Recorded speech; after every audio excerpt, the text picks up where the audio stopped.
Welcome back to the podcast. I'm here with my guy. You can't see him. You'll hear his voice muffled, which I'm grateful for because he's going to be real and honest with you. Even though he's anonymous to you, he's not anonymous to us. He's made himself known, and his story is incredible how God's worked in him and now how God is working through him. So, bro, thanks for being on the pod. I'm pumped you're here. How do you feel? You nervous? You feel good? You excited? Um, all the above. All the above. You know me. You don't know what's coming out of this mouth. So I can imagine that being true. Hey, this is what I ask everybody. Tell me your porn story, dude. When did you first see it? How has it affected you? Even just your sexual brokenness story doesn't have to be central to porn, but man, just what is your story? Yeah. So for me, typically when I hear people talk about their porn stories and their experience with porn, it's usually like everything started with porn and spiraled from there. And for me, like, that came later. Um, it's like this is gonna sound absurd, but I had to have been 4 or 5 years old when I figured out like what masturbation was. Not that I knew it by name or what it was. I just figured out way too young that like if like you rubbed yourself the right way, like after a while it felt good and became like addicted to that feeling. Like I didn't know like what it was, um, or that like there was any like sexual thing to it. Like eventually, like I think maybe just the human in me like started to like think about stuff, and, like think about girls, and I don't know, like it was wired into me without knowing, and I thought it was just like a thing that I knew because it's not like 4 or 5 year olds are talking about that with their friends. Right. Um, and like that went on for a long time. Um, and like it didn't even and then once like the like images and things came into the picture, it didn't even start with pornography. I think the first time like I saw an image and I was like, whoa, was the like Sports Illustrated swimsuit with like Lindsey Vaughn on the cover. For sure. um Yeah. I remember those back in like my day. yeah. um and like I remember like one time, like when my parents were home, like getting on the dial-up computer and like printing off like that cover photo and like hiding it in like my PlayStation box, and like things start. That's kind of where I guess the porn part came in, but I was like years into being like addicted to masturbating as a child before that. Hmm. Um, yeah, and I don't ever remember where when like explicit like pornography and porn sites and like naked pictures came into the fold. But it did at some point and like further entrenched me in that. Um, and kind of started to like once I got into like fifth grade and we had like the sex talk and like puberty class and all of that, started to like figure out what some of this stuff was, but like the talk was like, oh, it's normal.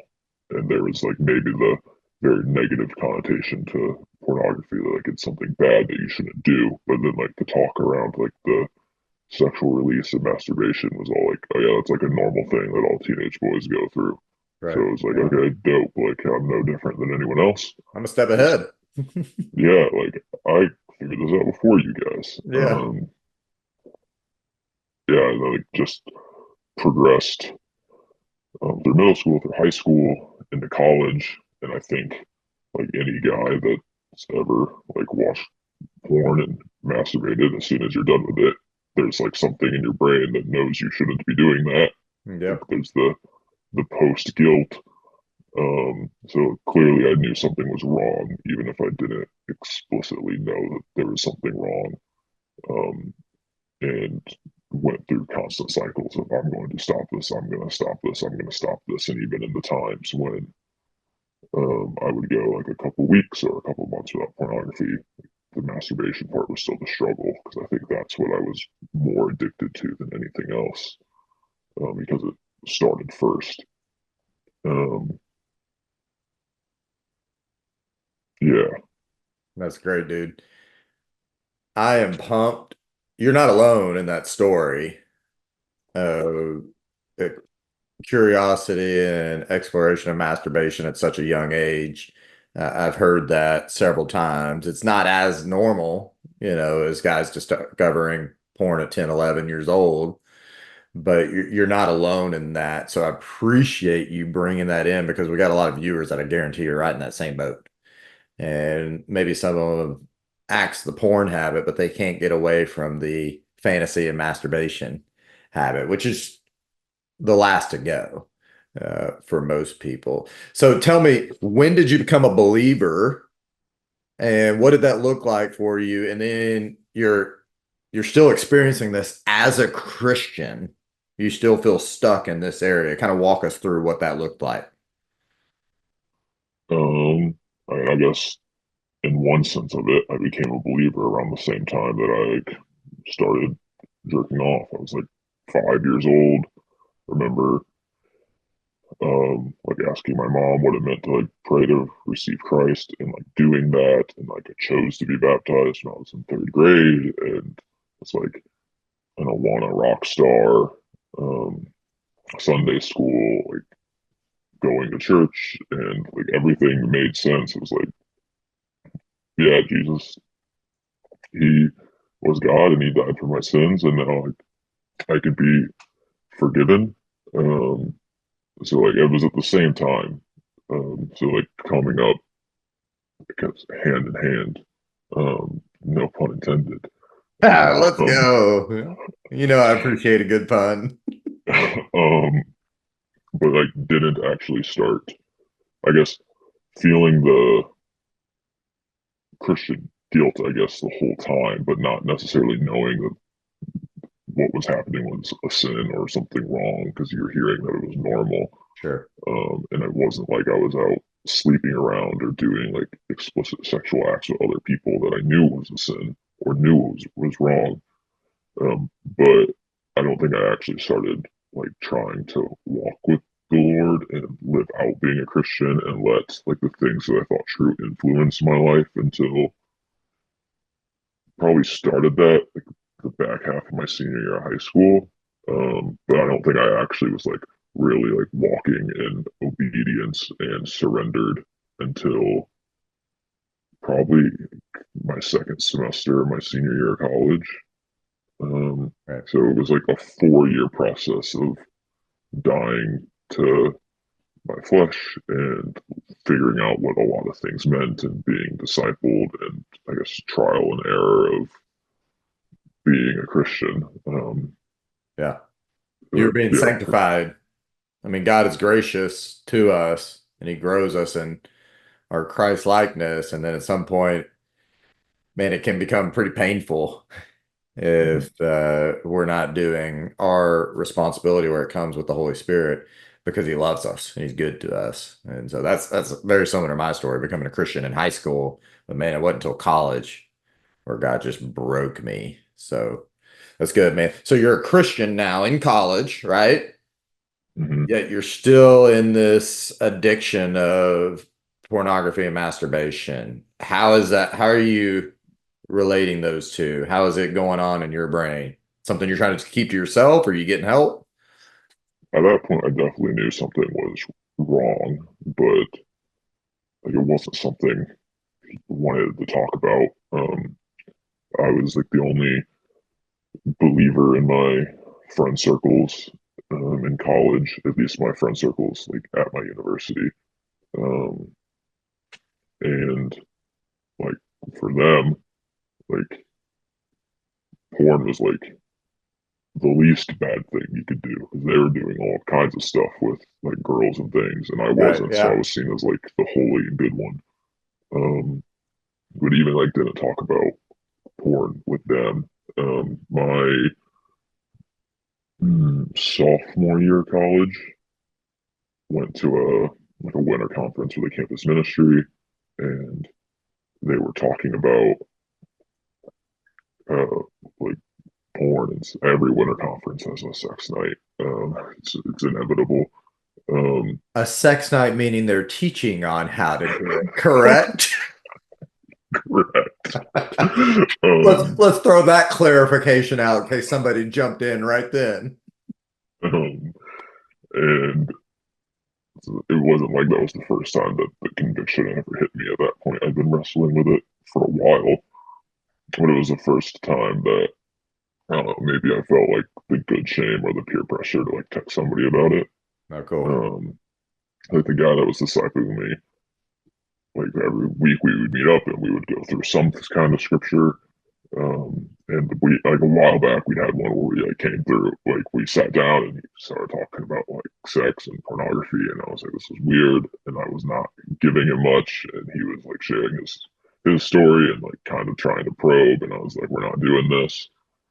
But so I texted him and he was in the room, and I was like, not a conversation for tonight, but don't let me avoid talking about something when we get back. And obviously, like he knew what I was talking about, given we just sat through the same like talk and presentation.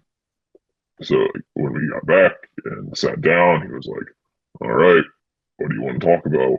I was like, "You know," and he goes, "Oh, I know, but like you got to say it." Yeah, Um, I love so that. like we're in like a very public space, so that became like a couple year journey of having very coded conversations in a very public setting that probably sounded like we were talking a foreign language the way that we would talk about things. It Yeah. became a journey of at least being open. Not that at that point it wasn't like there was long term victory or like things stopped, but it was now okay, somebody else knows about this.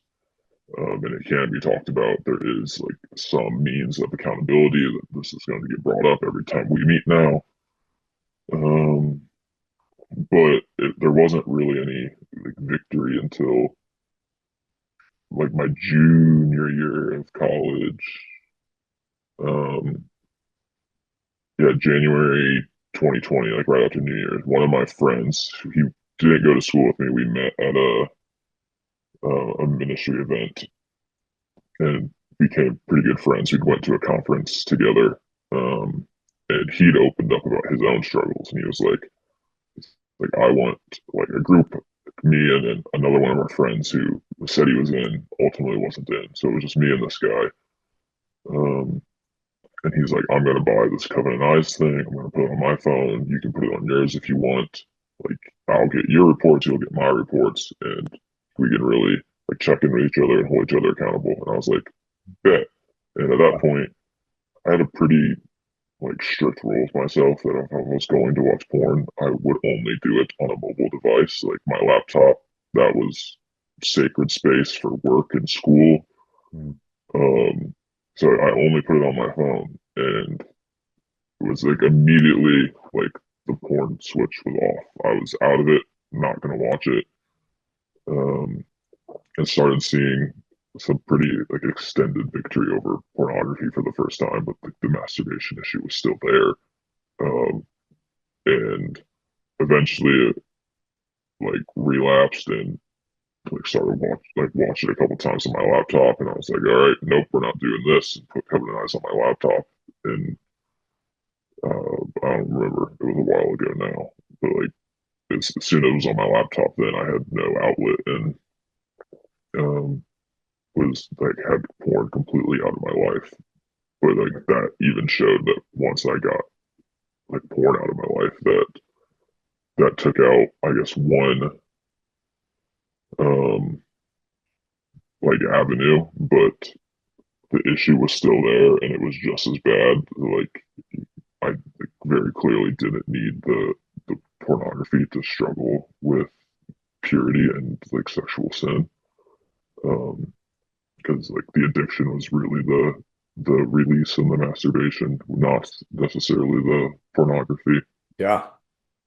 Yeah, so we talk all the time about you can be around 1 million people, you can have somebody discipling you, you can share the gospel with 100 people a day, but if nobody knows what's going on in your mind, you're in isolation.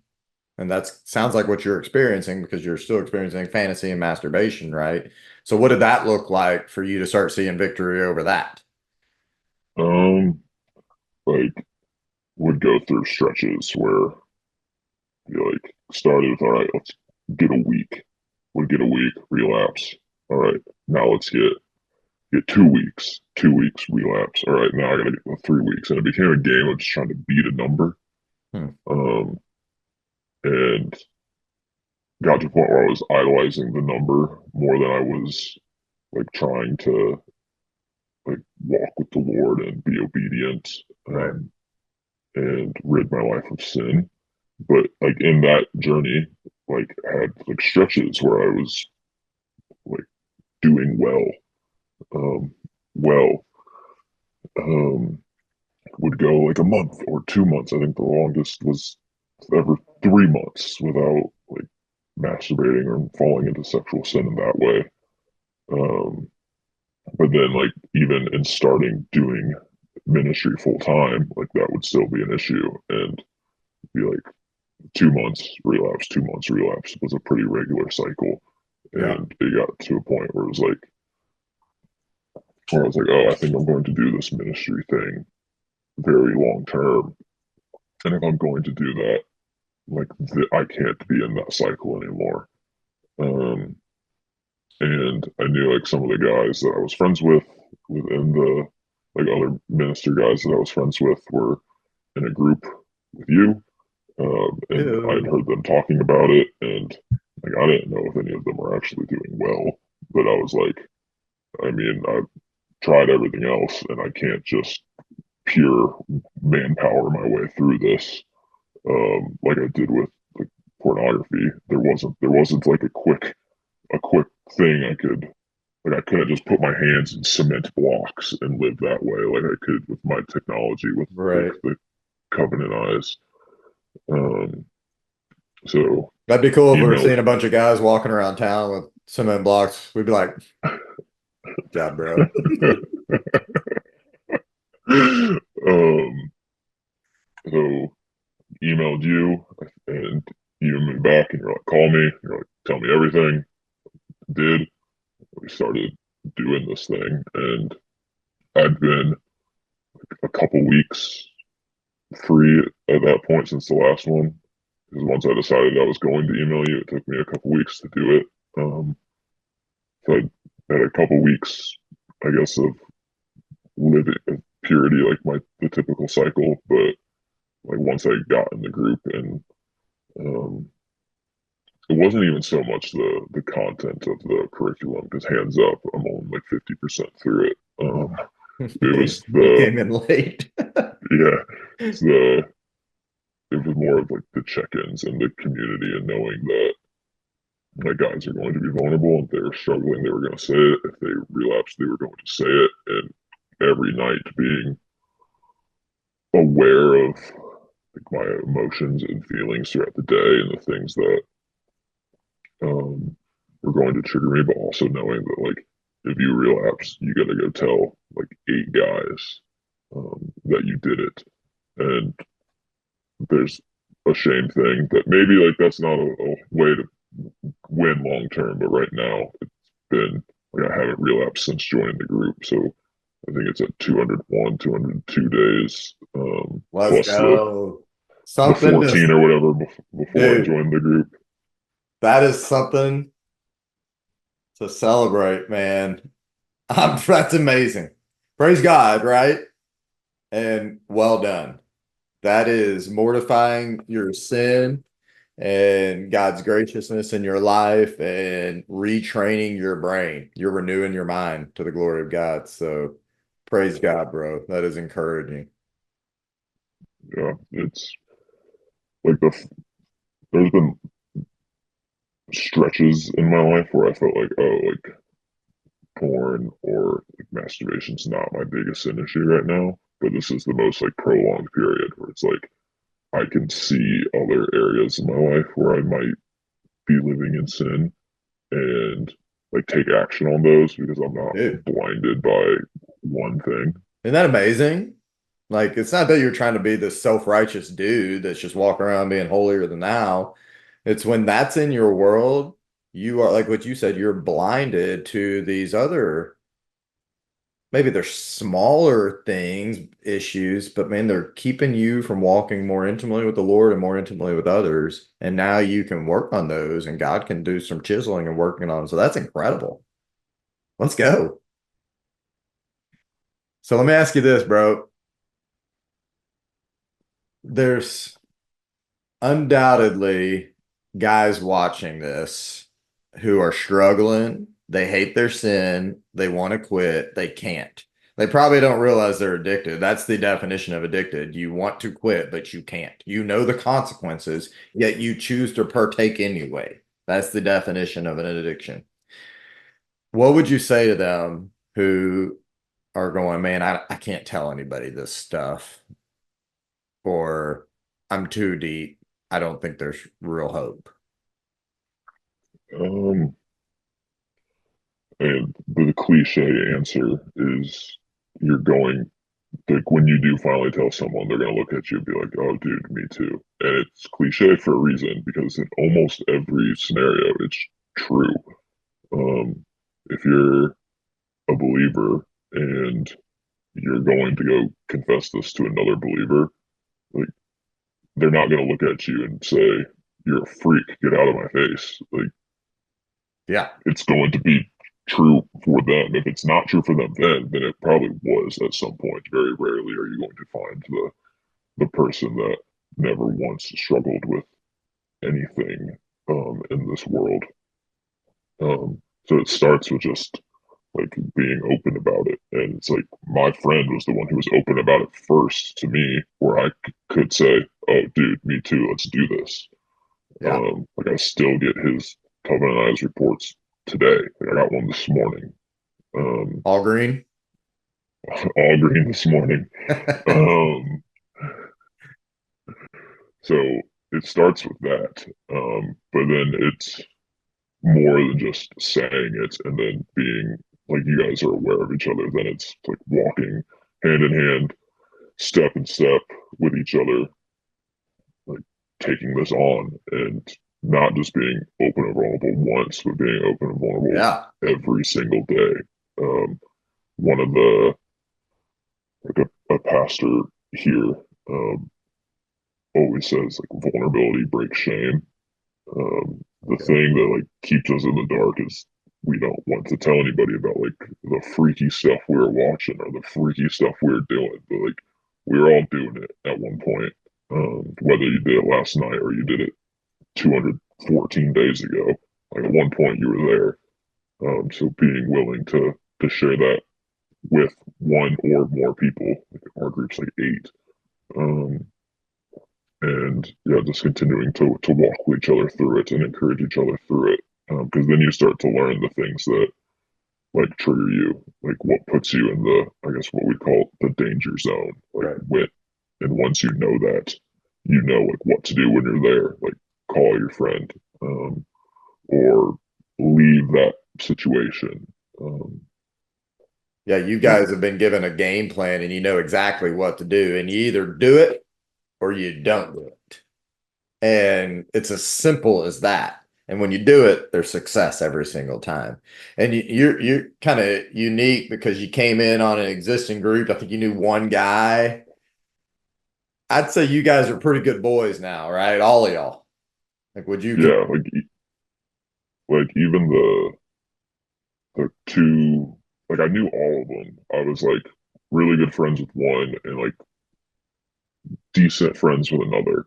But like since joining, like those friendships have grown like even stronger. Like And one that's of what the it's supposed to be, right? yeah, So that's why I tell guys, I was like, you're missing out on true friendships. That's actually what the church is supposed to be, where you're fully known and fully loved. But most people just walk in on Sunday morning and be like, hey, everything's great. I'm cool. Nothing's wrong in my life. Nothing's wrong in your life. Good. Let's just sit here for an hour and not talk, but we're meant to go deeper with each other. And that's what you guys have done. And it is so fun watching y'all's friendships and growth. And we all had our call this morning, right? I mean, we probably laugh half the time with each other as we're studying God's word, as we're doing check-ins with each other. And it's because you guys really know each other and you really care for each other. So that's what I want other people watching to realize you are missing out on life. And you got to do what you've done is and say, text that guy and say, don't let me get away with not talking about this. Reach out to me. I'll point you in the right direction and I'll give you the tools you need to be equipped with. So, dude, I'm highly encouraged by you and your story and how God wants to work through you. Anything else you want our audience to hear or you feel like has been a blessing for you to know that they should know?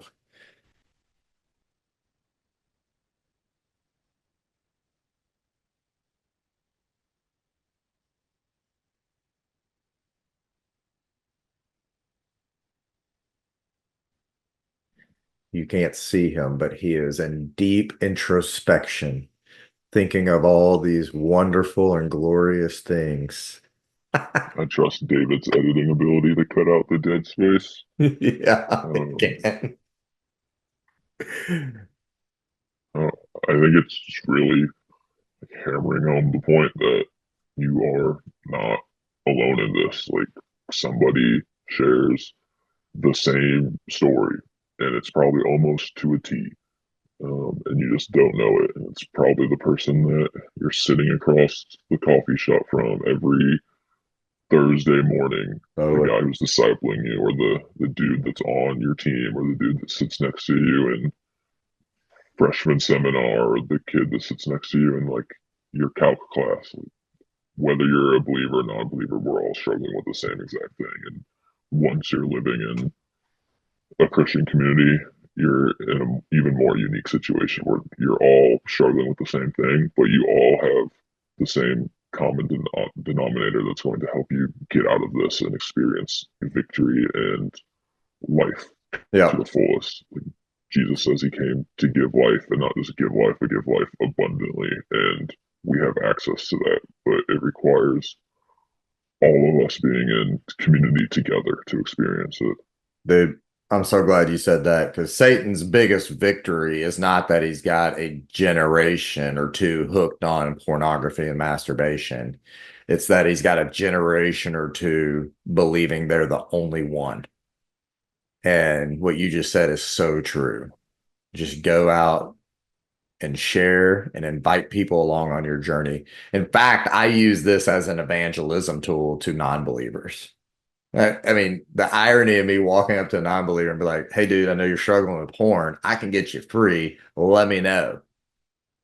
And there's so many even non-believers that hate that. They hate it because they know they're stuck in it and they know it's not good for them, like you said. And they're going, okay, I want to know more. And then I get to lay out the gospel and the program that we use. And dude, it's been great. So, buddy, thank you for coming on the pod. Thanks for sharing your story. I think it's going to bless a lot of guys. I hope that was fun for you. I think we'll do it again, especially as I've seen multiplying this in your own personal ministry. I'd love for you to come back and share some stories of where you're seeing victories in guys and then how it's multiplying to wherever God's taken you in this world. So thanks for being on the pod. Thanks for having me. You bet, dude. Well, thanks for watching. You guys like and comment, share this, especially with other ministers, man. We're all guys in full-time ministry, and what we want to do is de-shame the topic and realize that, or have guys realize there is a way out, and the only way out is by letting other guys in. Don't believe the lie of Satan. And remember, God's truth is that you can't screw it up because you're not that powerful. So be blessed. Thanks for watching.